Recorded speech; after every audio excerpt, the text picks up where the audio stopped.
Today's presenter is Arpane Ovseptian. She is an award-winning California educator, 14 years of experience working at the high school, community college, and graduate school level. As a lifelong learner, Arpane takes the responsibility of educating future generations seriously and is dedicated to finding innovative strategies to address the needs of her students. In this webinar, Arpane will be sharing her love of teaching with her superheroes, teachers. Her goal is to empower teachers with tools they can add to their utility belt as they embark on creating Common Core standard-based lessons that encourage students to think critically about themselves and the world around them. Now we'll turn it over to RP. Good afternoon, everyone. What an honor to be here amongst my favorite superheroes in the world, teachers.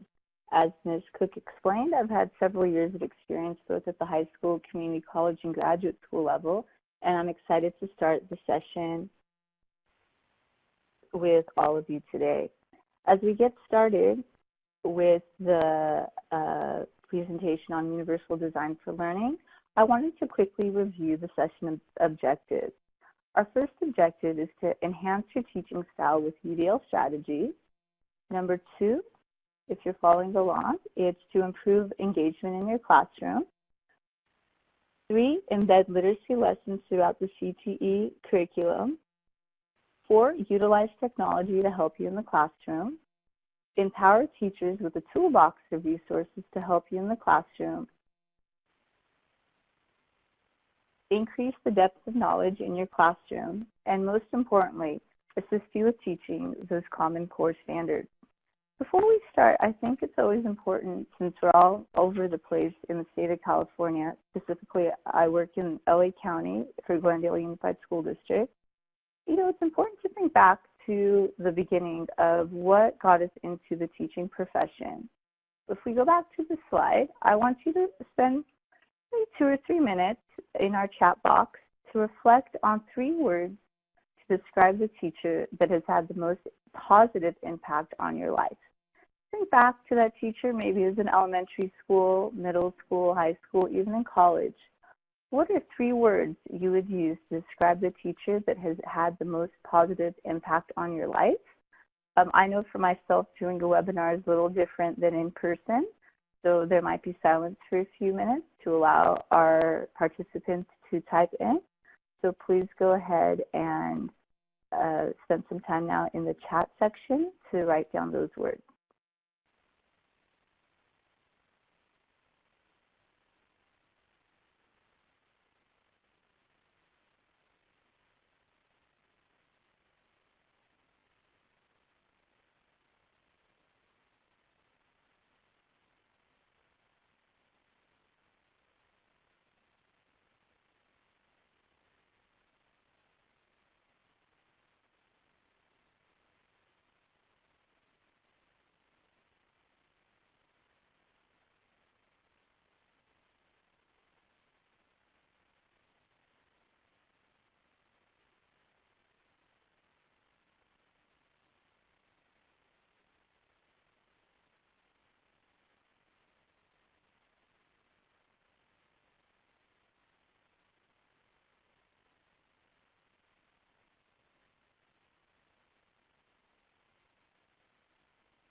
Wonderful. Thank you so much for all these inspirational words.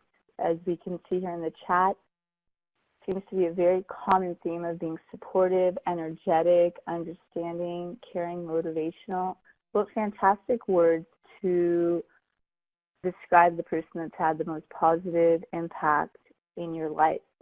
Now, if you happen to think of other terms, feel free to include them. But in the sensitivity of time, as we move to the next slide, let's spend a few minutes now and think about the opposite. What are 3 words to describe the worst teacher you've ever had? Those monsters that maybe gave you anxiety attacks, those teachers that were just the worst teachers that you have, and we try every day not to emulate their teaching style. So again, I'll give you about 2 or 3 minutes to type in the chat box for us, if you would, 3 words to describe the worst teacher you ever had.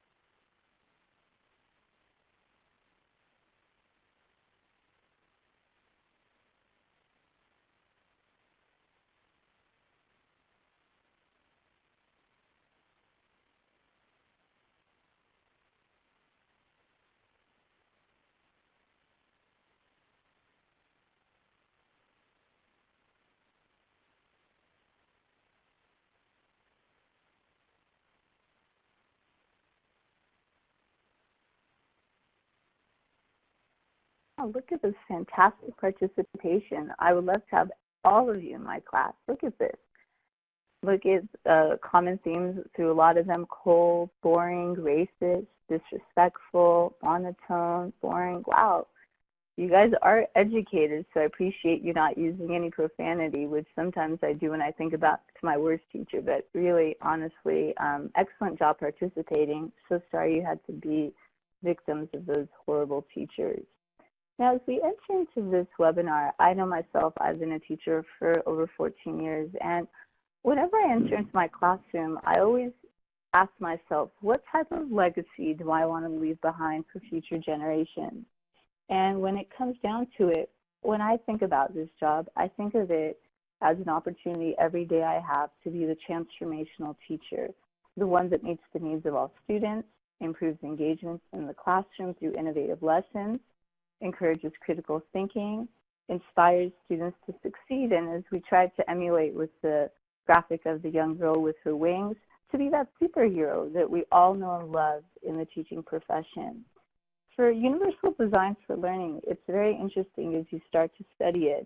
We're really trying to avoid becoming the oppressive teacher, the one that ignores the needs of all students, discourages engagement in the classroom, and insists on being the sage on the stage, and discourages critical thinking. As we talk about the issue of UDL, and again that stands for Universal Design for Learning, we have to remind ourselves it's not just a teaching strategy, but an equity issue. A lot of times when I look around the classroom that I work here in Glendale, 9 out of 10 of our students is an English language learner. And I think back to how a different school used to be, maybe 10 or 20 years ago, 30 years ago. The demographics have changed. So it's imperative when we look back and see whatever we're teaching these students, we really have to look through it through the lens of equity, which I really think is synonymous with empowering our students to succeed. Now, the next part of the webinar, I want to draw your attention to information that was sent out through our handouts. So if any time during this session, part of it, we're getting into brain research and your brain is like, oh my God, this is way too much information to process, feel free to reference the handouts as we journey towards reaching the needs of all students. So the first concept as it comes to Universal Design for Learning is the what of learning, the recognition networks. And with an audience this size, I'm sure as educators you've heard this before, but this is the what of learning. It's how we gather facts, how we categorize, hear, see, and read information. On the other part, we also have to look at the how of learning, the strategic networks. How are we planning and performing tasks? How are we organizing our lessons to be able to meet the needs of all students? And the key to this, as it says here with a check mark, is the differentiation piece that we have to include in all of our lessons. Lastly, when it comes to the Universal Design for Learning, the why of learning. This is my favorite question I get every day in my classroom. Ms. Osepian, why are we learning this? And the kids start rolling their eyes as you try to justify, well, it's the Common Core standards, the CTE standards, da. But truly, when it gets to the heart of it, it's the why of learning is why we teach. It's getting students to be engaged and to stay motivated, coming up with challenging, exciting, or interesting lessons to help students through the process. And we stimulate this with the motivation and that love for learning that we all have as teachers. For the next slide, I want to take you through a guided imagery lesson. If you would take a minute or two to look at this image. Universal design started as an architectural design principle. When you look back at the research, architects all around the world, whenever they build a building, they have to make it so anybody can enter it. So regardless if I'm on a wheelchair, crutches, I'm pregnant, a kid who has a different type of foot or knee injury and they can't make it up these stairs, I have to, as an architect, think about, where's my ramp? Do I have stairs? Do I have handrails? And so on and so forth. So in the same way as it comes to teaching, we have to make sure as architects of our own lesson plans that we have the ramps in place for the kids who might need it, the handrails for those who might need a little assistance. Are our stairs close enough together for people who can just skip up those stairs? And realistically, as we think of ourselves as superheroes, as teachers, we have to think, do we have this built in every single lesson? And I know it's an audacious task, it's a huge thing to take on, but the strategies I'm going to share with you today, I use in my classroom every single day as much as I can to differentiate an English class. And the CTE teachers in the different subject area that you're specialist in, I'm sure there's technical writing and reading that you can use to adapt it. But always keep this picture in the forefront of your imagination. Think to yourself and always ask yourself, can every kid reach the objective that I have? And if not, what support systems, what handrails, what ramps can I install in my lesson to make it happen? So you might be asking yourself, okay, lady, this sounds great and all, but what does UDL look like in the classroom? Well, funny you should ask. How do you utilize your lesson plans? First of all, you have to remember there's so many different types of learners. There are visual learners, auditory learners, kinesthetic learners, and really we have to appeal to the different types of learners to incorporate the differentiation that we need in our classes. For the next set of slides, I'm going to move through them quickly, again, so I can get more into the specific parts of the literacy lessons. But again, anytime during this webinar, anytime if you reach something and you're like, oh, wow, she went through that fast, please feel free to contact me, and I'd be happy to, through email or phone, elaborate on it. So hang on to your seats. We'll go through this one fast. This is how to have an instant UDL makeover in your lesson plans. Number one, it's to start with the end in mind. Just like I did with this lesson that I was creating for you guys, I started with the end. What are the objectives that I wanted you to reach? Good old backwards mapping. Then I identify the objectives using the behavioral verbs that we all have been trained on as teachers. Then, of course, I incorporate the Common Core standards, CTE standards, whatever ELD standards you might be incorporating in your school district. And the heart of today's lesson is really the literacy strategies.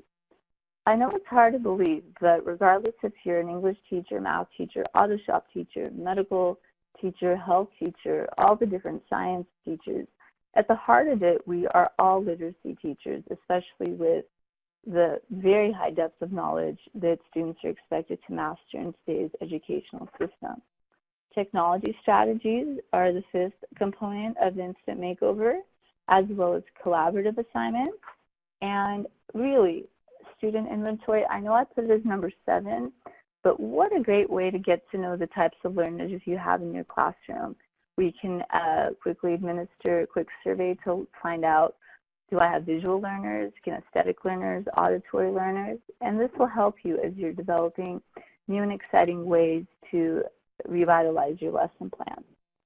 So the next part of the webinar is going to zoom into the literacy strategies. There are 15 of them, and I know, again, it's so overwhelming. On the handout, I've tried to list them out through vocabulary strategies, reading comprehension strategies, writing strategies, and listening and speaking strategies. So regardless of where you are in your career, where you are in your professional growth, where you are in your classroom, and I know it's getting towards the winter break for a lot of school districts, try to focus in on what are one or two strategies you might be able to take away from this lesson. And hopefully some of them might be things that you're already using and be like, yes, you know, we have, we're agreeing on these things. If there's some that you're like, wait a second, what is that? Again, feel free to email me and I'll be happy to elaborate on that. So hang on, these are, this is going to be a quick overview and then I'll get into them one at a time. So the first one is called the Frayer model. The second one is self-assessment tools.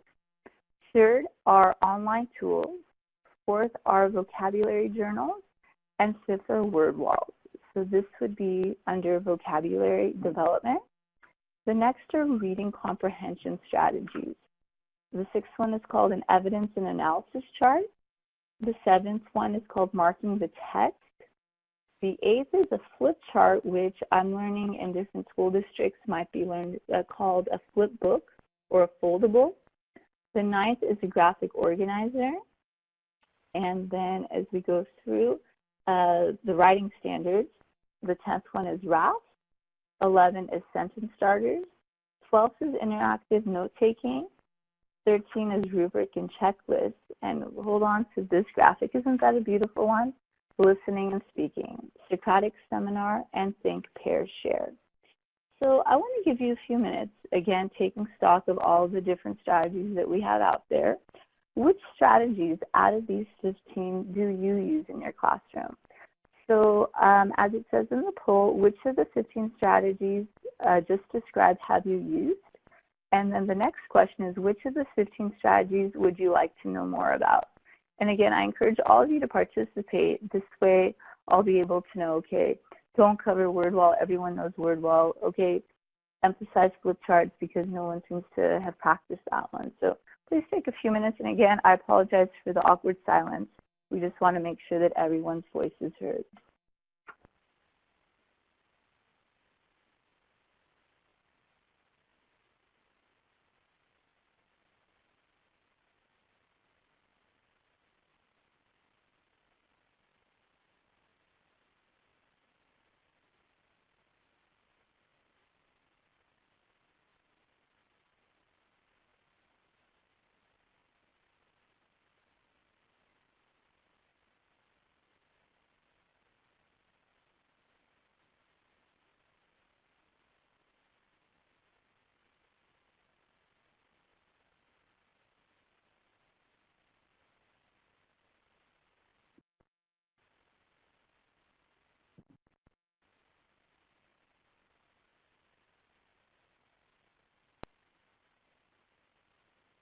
Okay, so look at all, again, you guys are such fantastic students. I love to have you in all my classes. So looks like, I know, I'm not sure if you can see all the results as they're getting tabulated in, but I'm so proud of the fact that so many of the participants have used online tools, word walls, marking the text. Fantastic. Look at rubrics and checklists, 66%. That's phenomenal. Look at think, pair, share too. Look at that. I guess great minds think alike. Looks like some of the participants wanted to know more about the Frayer model, evidence and analysis charts, RAF seems popular, interactive note-taking. Super. So let's go ahead and to my classroom. I encourage every teacher to have a class motto, and what I have is in front of my class every day. It says, welcome to Ms. Sosepian's English class, where all students turn their can'ts into cans and their dreams into plans. I know it sounds cheesy like a Hallmark card, but you can't imagine how many kids I see every day and all the emotional baggage they walk in with. They'll look at my motto and you'll still see a smile because realistically, regardless of what age you're working with, they're children after all, and everyone can use some inspiration. So welcome to my classroom. Most of the pictures of the students in the PowerPoint are students that I currently have, so I just want to warn you of that. And again, just to encourage more participation, I'd love to hear about two to three best vocabulary development strategies you use in your classroom. And again, this could be something that you've used this week, this year, this month, something that you've used just to share with the audience. about the best vocabulary development strategies, because I came up with 4 or 5 of them, but I'd love to hear what you're currently using.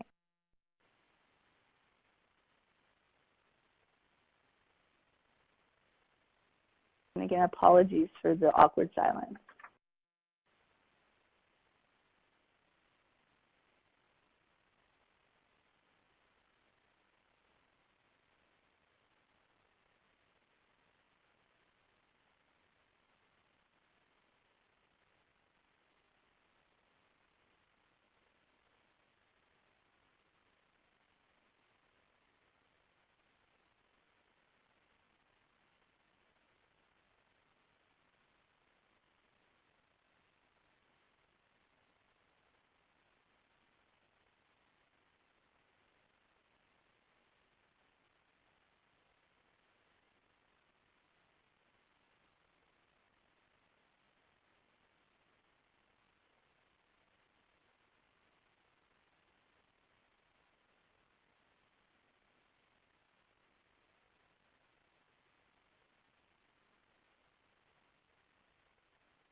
Well, I'm learning some fantastic strategies from this audience. What a great idea to have students share words that they come across in real life.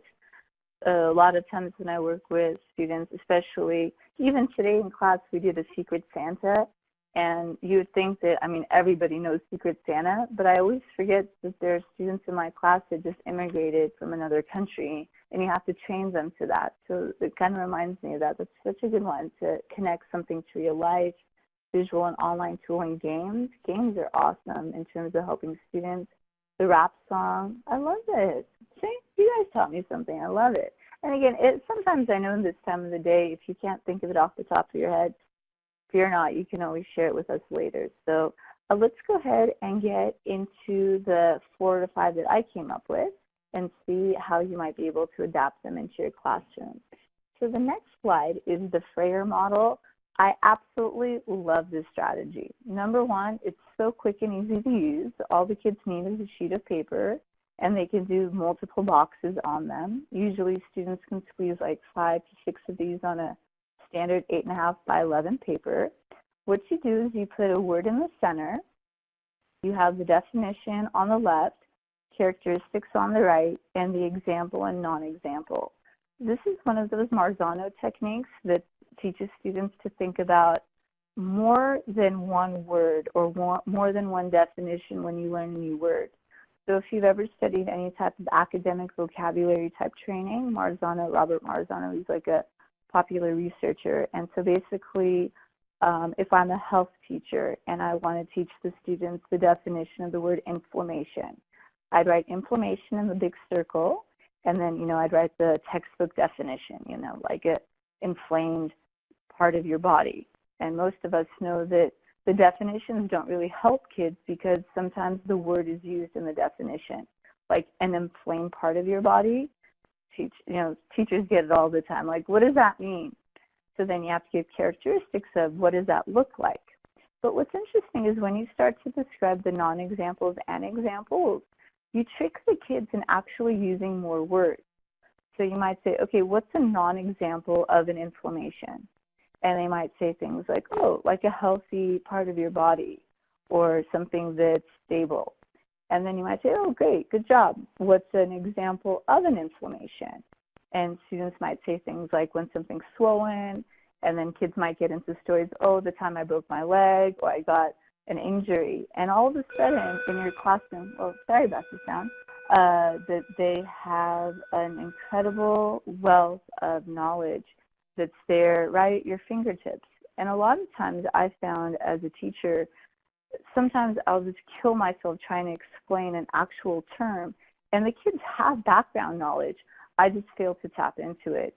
And this technique by far has been more bang for my buck in literacy strategy for vocabulary than anybody else. So I strongly encourage you, if you've never used it, Frayer model is a super one to include, especially for C2E teachers with all the technical writing and reading you guys are responsible for. The next one is similar to that is the self-assessment tool. And again, please feel free to look at your handout. There's no pop quiz at the end of this webinar. We're just trying to empower you with these tools in your utility belt. The self-assessment tool is basically a tool to help students realize, wait a second, there might be some words I know, I've heard of the word, I might know the meaning of the word, but maybe I don't feel confident enough in it to articulate it. So you put the words up on the wall, just like I have in this picture of my student, of the words in the lesson we're about to start. It was a unit on drug addiction, I believe. And basically what I would do is have them make a chart, a 3-column chart. Number 1, have you heard of the word? Do you know the meaning of the word? And if you've never heard the word before. And so you anticipate in the beginning of the lesson, most kids have never heard the words before. But by the end of the lesson, if I did my job, if my superhero tools were all in place, they should have mastery of that word by the end. Again, using a health example, if I'm a medical occupation instructor and I have all these tricky medical terms, hopefully by the end of my unit, I'll be able to incorporate that within my lesson. The third one, I'm going to, again, applaud all of you guys as teachers. You're using online tools all the time, which is fantastic. I just really want to stress after this webinar, if you've never visited before Quizlet, Quizlet.com, Quizlet.com, by far, for me, the best vocabulary development website. It's got games, it's got note cards, it's got audio, it's got visual, and the best part, it's all 100% free. So please, Quizlet.com. Again, I'm not trying to be a marketing person, but if it helps kids, 100% use it. It's used all around the world. It's the concept of the time, like when I was a student, I would have a 3x5 note card, and I would flip through it to study all my biology terms. But Quizlet does it all online. So I told the students, you know, since it's online, a lot of you have smartphones or iPads, you can download the app and study. And, you know, the kids love it. You can have your headphones on, and it'll do audio pronunciations if you're, you have difficult terms. Sometimes, again, the medical terms with all the different Latin roots and things like that, it's hard to know how to pronounce it. So definitely, please be sure to visit that one. Also, in my neck of the woods, since there's so many different languages, Google Translate. Again, some people only see Google as a search engine, but Google Translate, phenomenal tool again. It's got audio, it's got translations. Sometimes I encourage students to keep that personal word list in the notes section of their phone. And again, when you're working with English language learners, it's a fantastic tool.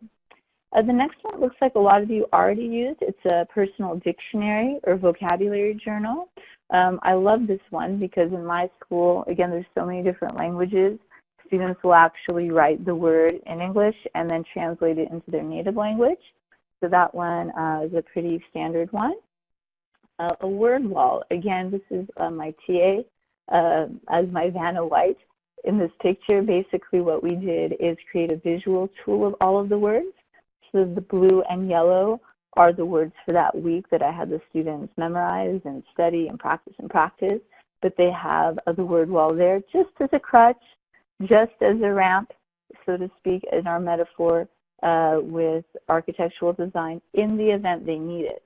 Because this generation seems to have a spelling deficiency. I don't know if it's just my classroom, but having those words up there is phenomenal.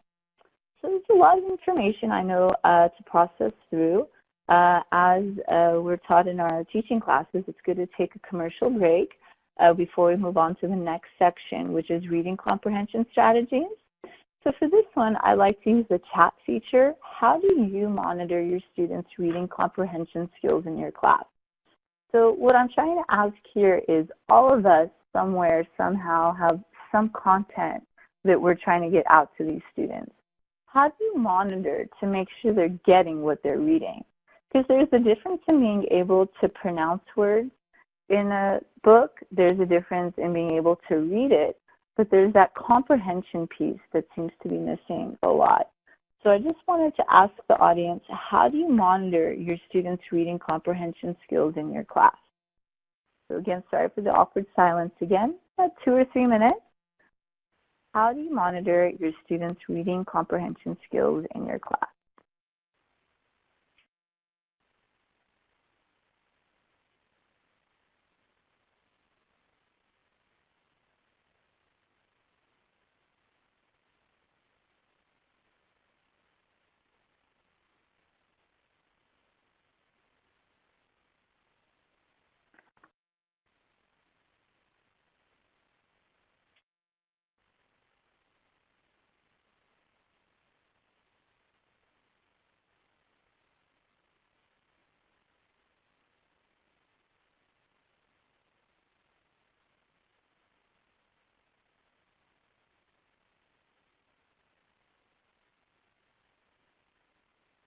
Fantastic responses again from, I think, the world's greatest participants here.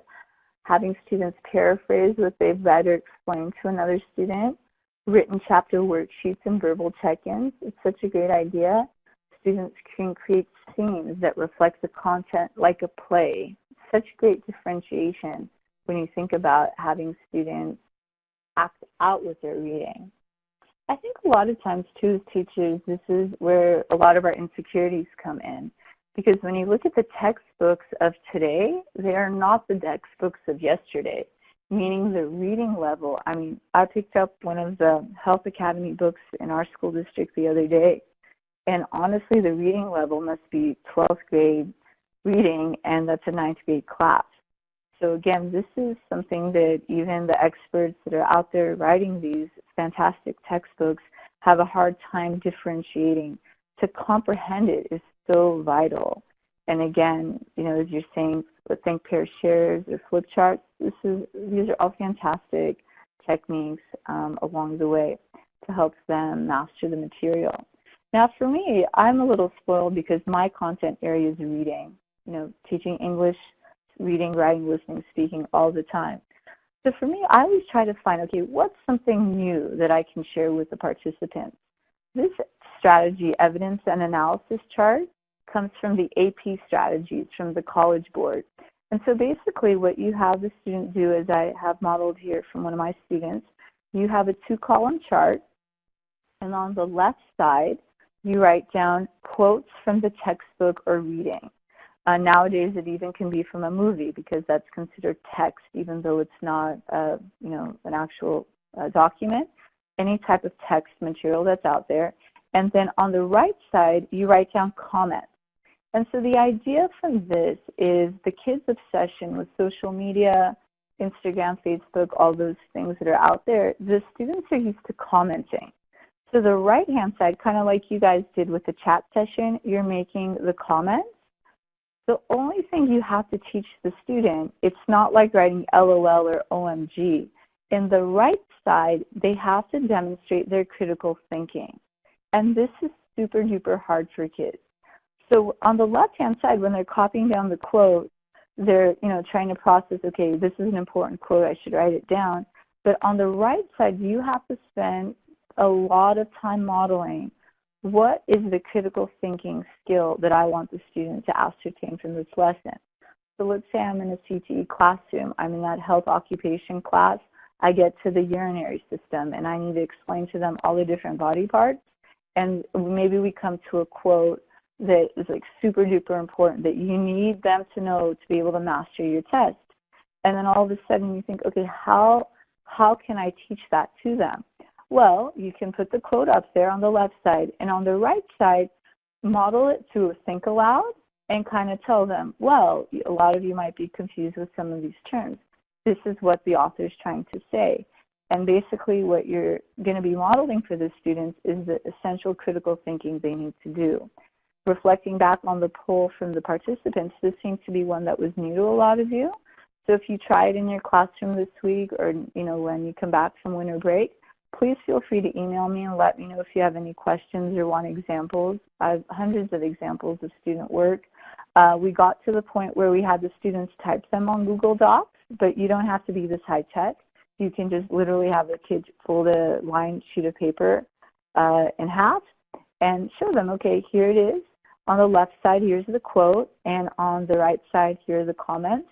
As I worked with the principal at our school, because we have so many English language learners, she observed that it's helpful if you give wait time. So after you write down the quote, plan like at least 5 minutes of like let the kid process the language in the quote, let them process in their mind what they want to say. So again, it's a fantastic tool that I encourage all of you to try out, especially if you're working with the secondary students. This is one that they haven't seen. They don't unveil this until they get to 11th grade AP. And most students, whoever uses it, they tell me it helps them so much in terms of their writing. So please try that one in your CTE classes as well. The next one looks like a lot of you knew a lot about audio and video clips. Again, this appeals to the auditory learners. Again, God bless the internet because it's all free. There are millions of TED Talks out there, audiobooks, TED Talks, the Khan Academy. All are free, and they have the latest advances in medical research. If you're into medical, science, whatever your subject area is, I try to incorporate at least 1 or 2 audio or video clips within my lessons every week. Again, with the picture that I chose here, most of the students in this picture are special ed students, and a lot of their IEPs have that differentiation piece in it that they need more audio stimuli. And so we all spend some time going over some of the audio books. The next technique is a flip chart. In your community, they might call them flip books, a foldable. And basically what you do is you take a legal pad, and what you do is you're trying to model the different layers of meaning. Again, using the medical example, if I were going to teach different body systems, like the skeletal system, and then I might like fold the paper up and say, okay, these are the bones. And then I go, okay, here are the muscles that attach to the bones, and here are all the different layers of it. Because I realize you're responsible for so much information. It's just packaging it in such a way that the students have those ramps, they have those handrails to hold on to as they're trying to reach the goal that you have.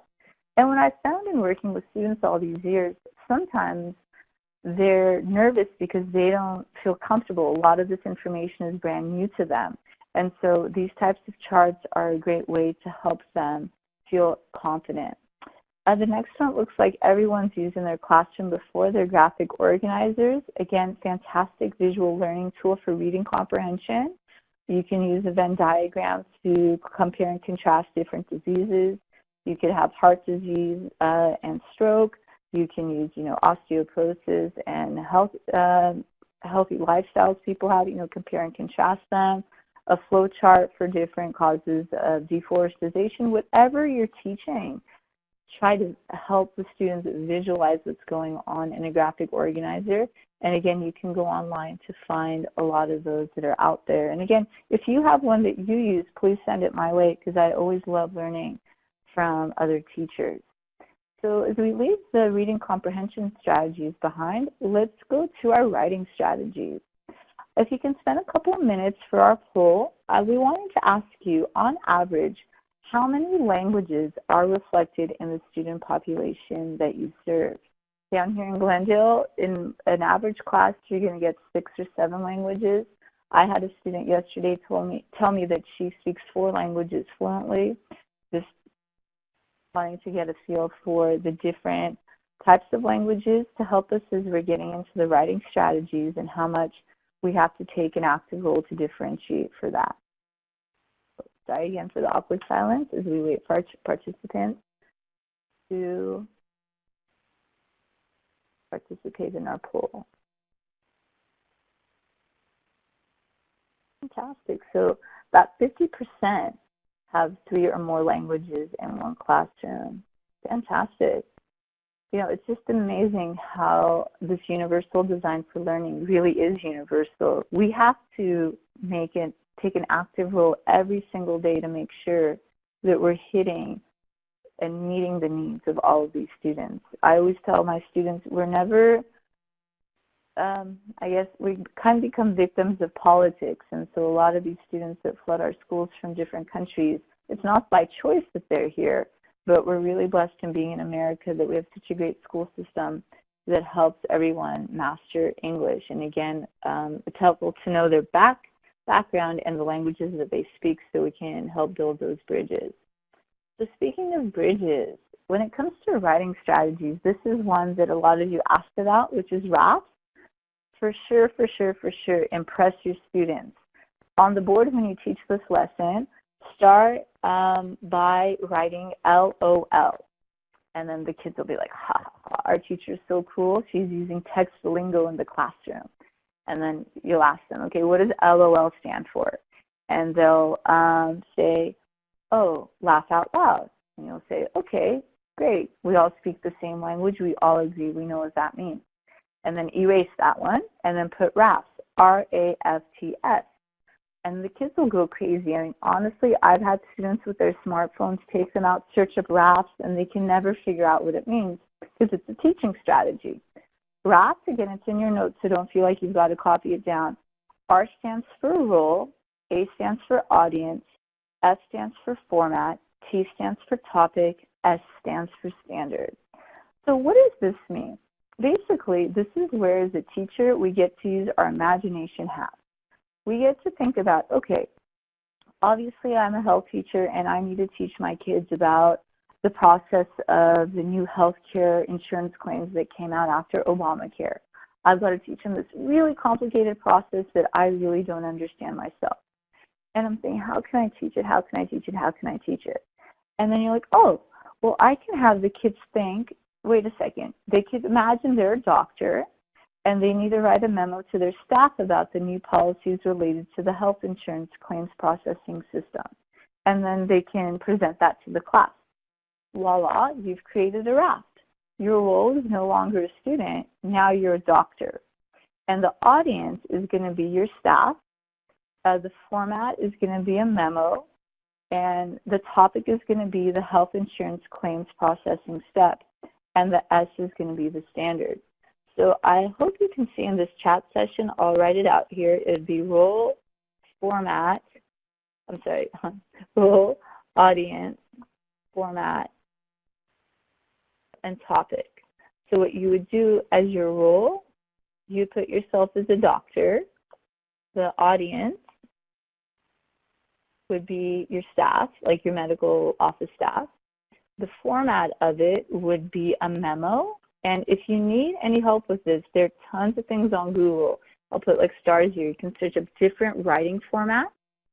I did one where the kids had to do a blog. I've seen teachers do it where they make posters, PowerPoints, you name it. And then the topic would be something that you're actually teaching them. Like this one would be health insurance claims. With some of the new changes in the laws, maybe as a health teacher I need to teach that.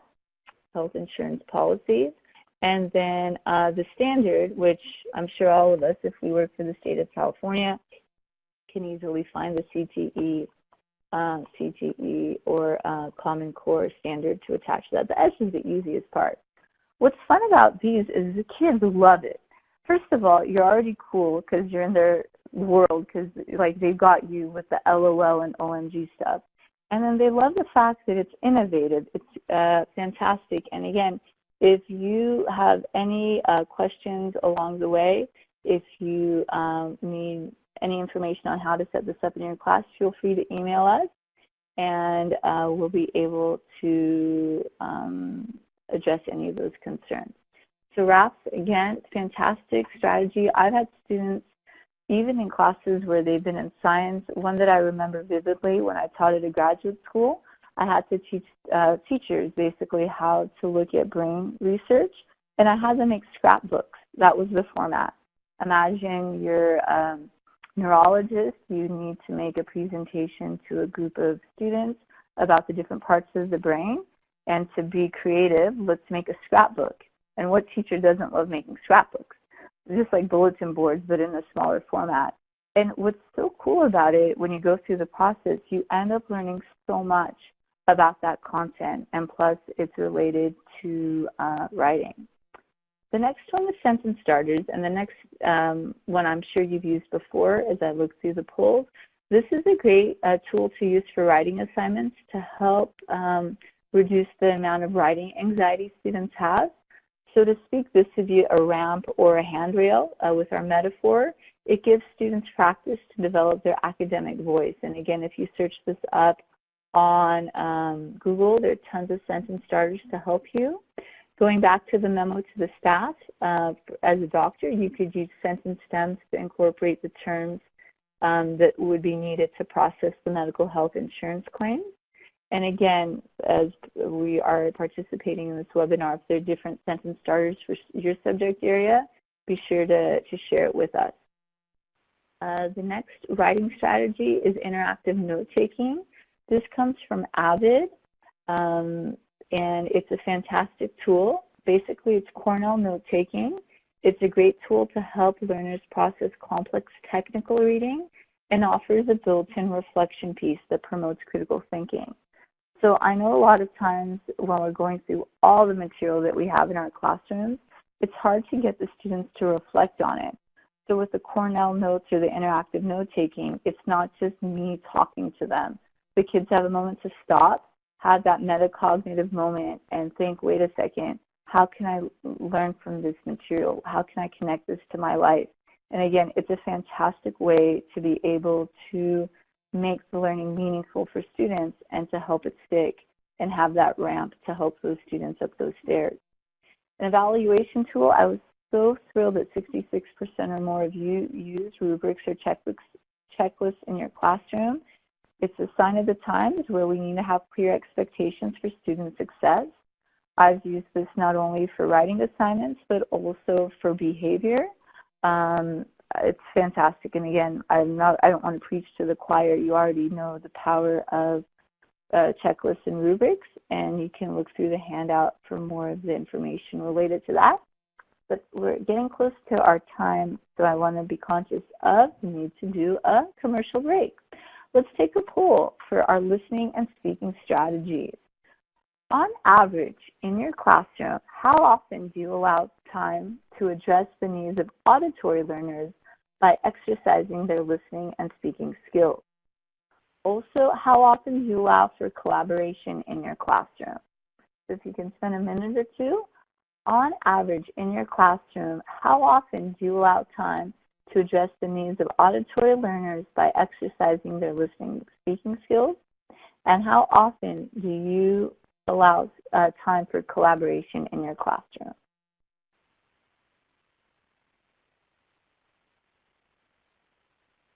Look at you. Again, you guys are like the world's best class. You do spend a lot of time giving your students a voice, and you do allow them to collaborate. That's fantastic. And again, I really tried my best in modeling this webinar, some of the techniques that I use in my classroom, and understanding that it's hard for students to sit there for a whole hour just gripping that pen and you know, just waiting for me to give them knowledge. So I really do appreciate the time that you guys have invested within your own classroom in giving students that voice. Beautiful job. So our last two strategies are ones, again, I believe in the poll that you mentioned you wanted a little bit more information about. So I'll close with these. Strategy 14, again, it's in your handout. It's the Socratic seminar. I do have a confession to make. My colleague probably spent 2 years trying to convince me to do a Socratic seminar, but I was such a control freak in my classroom, I didn't want to let go. I didn't want to let go and let the kids have that time to talk because I was really nervous that they wouldn't be able to do what I wanted them to do. They wouldn't be able to reach the objective. And so as we get the slide ready, just to articulate on what this means.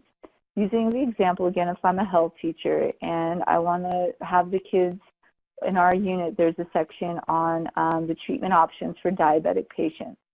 And so I break the kids up into groups, the good old jigsaw, and what ends up happening is they have to work with a group and do some research on the different treatment options that are available for people that have diabetes. And so basically what they do is they usually work in a group of, this class is pretty big with the picture once you get up there, about 4 to 5. But you just, you know, you could basically number heads or jigsaw the kids out And basically what they'll do is they'll research the different treatment options. So maybe one is insulin, another will have like homeopathic techniques, one might be exercise, whatever the situation might be. And you have the kids research it, and they come together. At our school, we're really blessed that we have Chromebooks, and the kids basically will be broken up into what's called the inner circle or outer circle.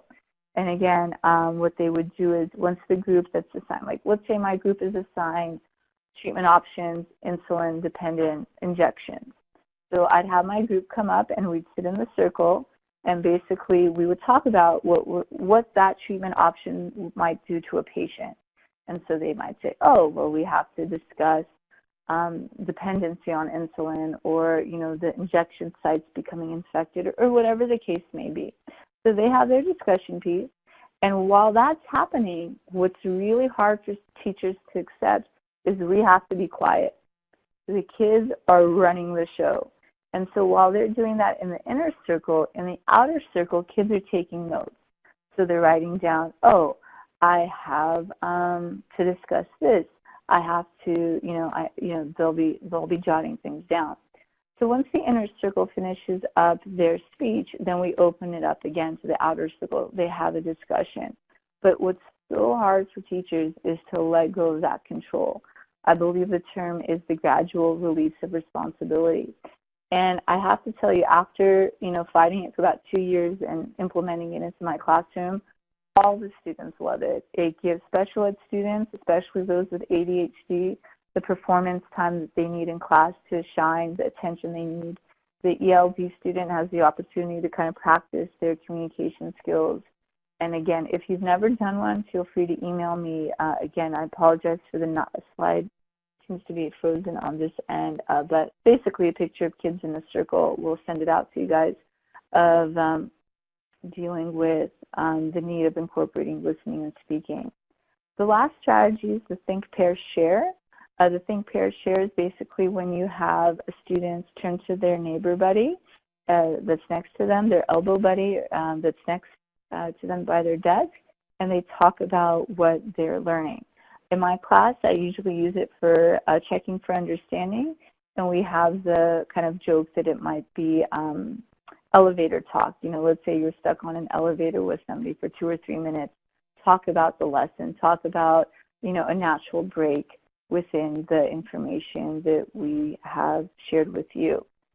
And as I look at the time, it's about 4:25. We're getting towards the end, and we're going to try to work out the technical side of getting the rest of these slides to you.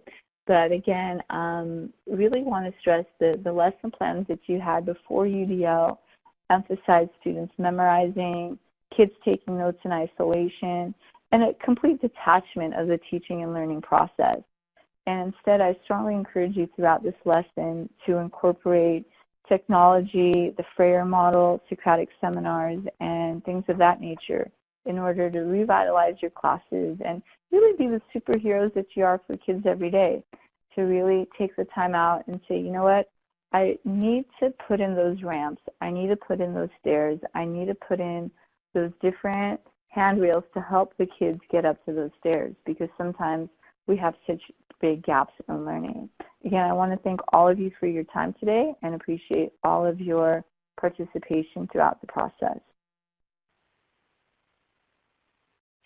Thank you so much, Arpane. Sorry.